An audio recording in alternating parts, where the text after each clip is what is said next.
ചേച്ചിയുടെ പേരെന്നാ? മേരി ചേച്ചിയുടെ അച്ഛ എന്ന് പറഞ്ഞ ഇതാണ് അച്ഛൻ.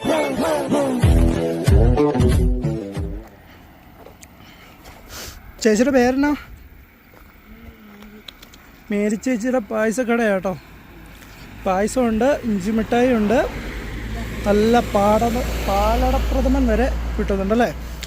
ഈ ഒരു പായസം മാത്രമേ ഉള്ളായിരുന്നോ അതോ ആണോ? അത് മാത്രമേ ഉള്ളൂ. ചിലവില്ല. നമുക്കിവിടെ അടപ്രഥമന് മാത്രമേ ചിലവുള്ളൂ. പിന്നെ ചുമയ്ക്കും ഒക്കെ ആവശ്യത്തിനുള്ള ചെറിയ ചെറിയ നാടൻ ടിപ്സ് പോലത്തെ സാധനങ്ങളൊക്കെ ഉണ്ട്. അതിനതാ പനങ്കരിപ്പെട്ടി, അതായത് പാലക്കാടൻ പനങ്കരിപ്പെട്ടി 100 രൂപയാണ് വില വരുന്നത്. ഓക്കെ,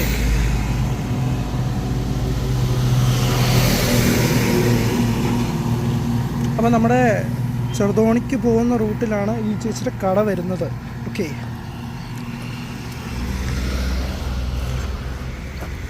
എത്ര മണി വരെ ഉണ്ട് ചേച്ചി നോർമലി? എല്ലാ ദിവസവും ഉണ്ടോ? 6:30 വരെ ഉണ്ട്. 10 മണിക്ക് വരുമോ അപ്പോൾ?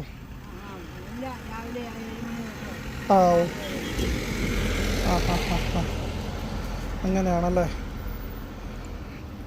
അപ്പോൾ അടപ്രഥമനേ ഉള്ളൂ. പിന്നെ ചേച്ചി ആകെ ഇവിടെ പോകുന്നത് അടപ്രഥമൻ മാത്രമേ ഉള്ളൂ. അതുകൊണ്ട് മാത്രം അടപ്രഥമനാണ്.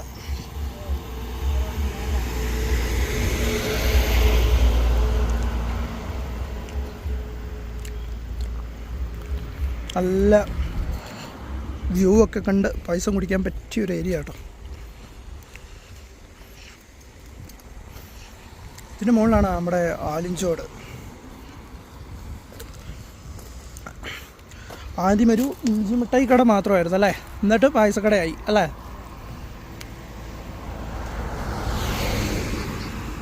ഓക്കെ, അപ്പം ഗൈസ്, അപ്പോൾ നിങ്ങളാരെങ്കിലുമൊക്കെ ചെറുതോണിക്ക് ആലിഞ്ചോട് പോകുന്ന റൂട്ടിലാണ് അപ്പോൾ ഈ കടയുള്ളത്. അപ്പോൾ വരുന്ന ആൾക്കാരെല്ലാം ചേച്ചിയുടെ കടയിൽ വന്ന് പായസം കുടിക്കുക. നല്ല അടിപൊളി പായസം കേട്ടോ.